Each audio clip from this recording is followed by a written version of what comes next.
অনেক মানুষ বলে আমি অনেক পরিশ্রম করি, একদম মন প্রাণ দিয়ে সততার সাথে নিষ্ঠার সাথে করি, কিন্তু তারপরও সফলতা পাই না। দিনরাত পরিশ্রম করার পরও অসফলতা, ব্যর্থতা নসিবে জোটে। আরে এমনটা কেন হচ্ছে আমাদের সাথে? সবকিছু ট্রাই করে দেখে ফেলেছি, বহুভাবে বহু পদ্ধতি অবলম্বন করে দেখেছি, সৎ হয়ে দেখেছি, অসৎ হয়েও দেখেছি, তবু সফলতা পাচ্ছি না কোনো কাজে। বন্ধুরা, এই অবস্থাতে অনেক মানুষ অন্ধবিশ্বাসের চক্করে পড়ে যায়।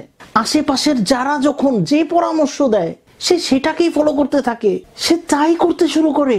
আর যখন সেই সকল কিছু করার পরও সে সফল হতে পারছে না, তখন তার মনে নিরাশা, তার জীবনে হতাশা, নানাবিধ দুশ্চিন্তা এসে তার মনে বাসা বাঁধে।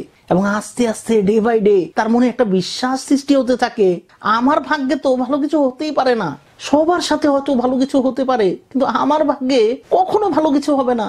বন্ধুরা, মাঝে মাঝে মানুষজনের কথা শুনে খুব আজব লাগে। একজন আমাকে বলল যে আপনার কথাগুলো একদম সত্যি, আমার আপনার কথাগুলো শুনতে অনেক ভালো লাগে, কিন্তু কি করব বলেন, এখন কর্কট রাশির সময় ভালো যাচ্ছে না। কেউ বলে এখন মীন রাশির সময় ভালো চলছে না, এখন আমরা কিছু করতে পারবো না, কেননা এখন সময় খারাপ চলছে, তাই চুপচাপ বসে থাকাই মঙ্গল। আরে কোন দুনিয়াতে বাস করছেন আপনি? আমি আগেও বলেছি, জ্যোতিষী জাস্ট একটা প্রিডিকশন, একটা সম্ভাবনা, যে প্রিডিকশন গুলোকে সম্পূর্ণভাবে বদলানো সম্ভব। আমি এটা বলছি না যে জ্যোতিষ খারাপ, কিন্তু এই জ্যোতির্বিদ্যার জ্ঞান অনেক কম মানুষেরই থাকে। ব্রাদার এন্ড সিস্টার, যেমনটা আপনি কাজ করছেন তেমনটাই আপনার প্ল্যানেট কাজ করা শুরু করে। তাই কর্মশক্তি হচ্ছে দুনিয়ার সবচেয়ে বড় শক্তি। আপনারা দয়া করে এই অন্ধবিশ্বাসের মধ্যে পড়বেন না। কেউ বলে যে দরগাতে গিয়ে মানতি করো, তাহলে তোমার ভাগ্যর চাকা ঘুরে যাবে। অনেকে দেখি মানতির কত কিছু, ফুলের চাদর টাদর কত কিছু নিয়ে গিয়ে মানতি করে বসে থাকে। আবার অনেকে বলে যে ওই দান বক্সে দান করো, তাহলে কিছু একটা হবে। ব্রাদার এন্ড সিস্টার, কর্মগুণে সকল কিছু বদলানো সম্ভব। এই অন্ধবিশ্বাসের চক্কর থেকে আপনি বেরিয়ে আসুন। এগুলা হতাশ এবং নিরাশ মানুষের কাজ। আপনার কর্মশক্তি সবচেয়ে বেশি পাওয়ারফুল। বিশ্বাস করুন, আপনি যা চাইছেন তাই পাওয়া সম্ভব, কিন্তু মানুষ তার চিন্তা ভাবনা থেকে বের হতে পারে না। জাস্ট ছোট একটা বিশ্বাসের মধ্যে আটকে থাকে, একটা লিমিট, একটা সীমার মধ্যে নিজের চিন্তা ভাবনাগুলোকে বেঁধে রাখে।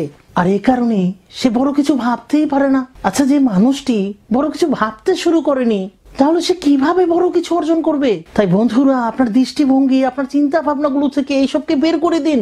আপনার চিন্তা ভাবনাগুলোকে উন্নত করুন। Think big, believe big, and result will be big. আরে ব্রাদার এন্ড সিস্টার, যদি আপনার ভাবনাগুলোকে, আপনার চিন্তা চেতনাগুলোকে বড় করবেন, নিজের বিশ্বাসকে বড় করবেন এবং আপনার অ্যাকশন গুলোকে বড় করবেন, তাহলে আপনি যা চাইবেন তাই পেতে পারেন।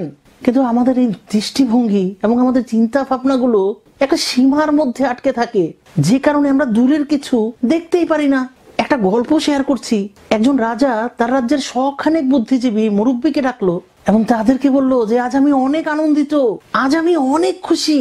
এই রাজ্যের পাশেই আমার অনেক বড় জমি আছে, আপনাদের মধ্যে যে যতটুকু নিতে চান নিতে পারেন, কিন্তু শর্ত হচ্ছে প্রত্যেককেই মাপঝোপ করে নিজেদের খরচে বাউন্ডারি করে নিতে হবে। যে যত বড় জমি চান সে তত বড় বাউন্ডারি করে নেন, যে যত বড় জমি ঘিরে নিতে পারবে ওই জমি তার হয়ে যাবে। সকল মুরব্বিয়ান খুশি হয়ে গেল। সবাই নিজের মধ্যে চেষ্টা করলো যে যত বেশি জমি ঘিরে নিতে পারে। এ কারণে তারা অর্থ করে যে যেভাবে পারলো জোগাড় করে সেই জমি ঘেরার কাজে লেগে গেল। কেননা রাজা শর্ত দিয়েছে 1 মাসের মধ্যে যে যতটুকু জমি নেওয়ার তাকে ঘিরে নাও। 1 মাস পর রাজা সবাইকে আবার ডাকলো, সবাই আসলো। রাজা জিজ্ঞাসা করলো, আপনারা কি নিজ নিজ জমি বাউন্ডারি দিয়েছেন? সবাই বলল, জি মহারাজ, আমরা নিজ নিজ জমিতে বাউন্ডারি দিয়ে দিয়েছি। রাজা বলল, ঠিক আছে, আপনাদের মধ্যে যে সবচেয়ে বড় জমি ঘিরে নিয়েছে সে সামনে আসুন, কেননা যার জমি সবচেয়ে বড় হবে আমি তাকে রাজ দরবারের পুরোহিত বানাবো। সব মানুষ একে অপরকে দেখছিল, কেননা কেউ নিশ্চিত ছিল না কার কত বড় জমি। পিছন থেকে একজন মুরব্বী হাত উঠালো, সে বলল, রাজা, আমার জমি সবচেয়ে বড়। সব মুরব্বীরা তাকে দেখছিল এবং সবাই ভাবতে থাকলো, এই লোক তো 1 মাস ধরে চুপ করে বসেছিল, আরে সে তো কোনো বাউন্ডারিও দেয়নি।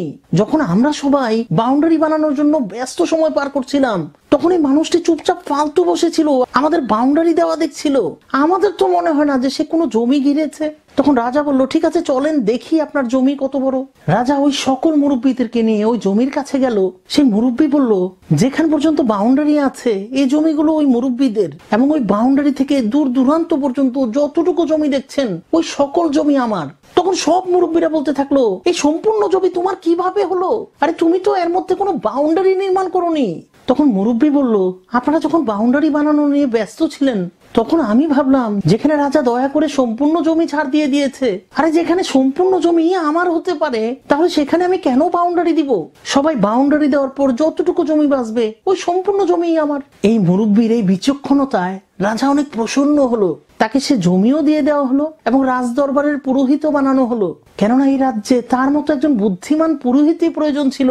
বন্ধুরা, এই গল্পটা আমাদের জীবনেরই। সম্পূর্ণ দুনিয়ার সকল মানুষই বাউন্ডারি বানাতে ব্যস্ত সময় পার করছে, যে যদি এতটুকু পেয়ে যেতাম, যদি এই চাকরিটা পেয়ে যেতাম, যদি এই বাড়িটা পেয়ে যেতাম। একটা লিমিট সেট করে ফেলছি আমরা আমাদের জীবনের, কিন্তু যারা মহান মানুষ থাকে তারা তাদের জীবনে কোনো লিমিট সেট করে না। তাদের চিন্তা ভাবনা অন্য মানুষদের চেয়ে অনেকটা ভিন্ন হয়। ওই মানুষগুলো তাদের চিন্তা ভাবনাগুলোকে, তাদের স্বপ্নগুলোকে কোনো লিমিটের মধ্যে বেঁধে রাখে না। যদি আপনিও জীবনে অনেক সফল হতে চান, যদি আপনার জীবনকে অনেক উন্নত করতে চান, তাহলে এই ছোট চিন্তা ভাবনাগুলো থেকে বের হয়ে আসুন। নিজের চিন্তা ভাবনাগুলোকে, নিজের স্বপ্নগুলোকে বড় বানান। আর শুধু পরিশ্রম করাই যথেষ্ট নয়, পরিশ্রম তো মজদুরও করে, আর পরিশ্রম তো একজন কোম্পানির মালিকও করে।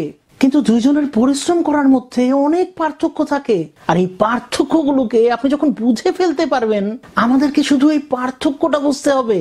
শুধু এই পার্থক্যটাই সফলতার গোপন রহস্য। তাহলে এই রহস্যটা কি? এই পার্থক্যটা কি? এই পার্থক্যটা হচ্ছে আপনার দৃষ্টিভঙ্গি। যদি আপনি উন্নত কিছু ভাবতে পারেন, যদি আপনি বড় কিছু ভাবতে পারেন, তাহলে আপনি ওই সকল কিছু পেতেও পারেন, তাহলে আপনি ওই সকল যুদ্ধ জয়ও করতে পারেন এবং আপনি সব কাজে সফলও হতে পারেন। বন্ধুরা, জীবনে এই অপ্রাপ্তি, এই স্ট্রাগল, কিছু না পাওয়ার যন্ত্রণা, কোনো কিছু ঠিকভাবে হচ্ছে না, এই সকল কিছু হচ্ছে প্রাথমিক স্তর। আর মজার ব্যাপার হচ্ছে আমরা এই প্রাথমিক স্তর থেকেই বাদ পড়ে যাই।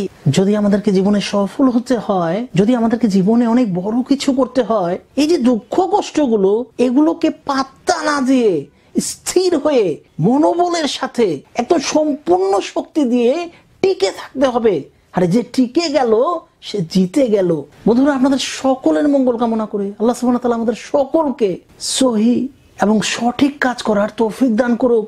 আমাদের জীবন আনন্দময় হোক, সুখময় হোক, সেই প্রত্যাশা রেখে আজকের মতো বিদায় নিচ্ছি। আসসালামু আলাইকুম।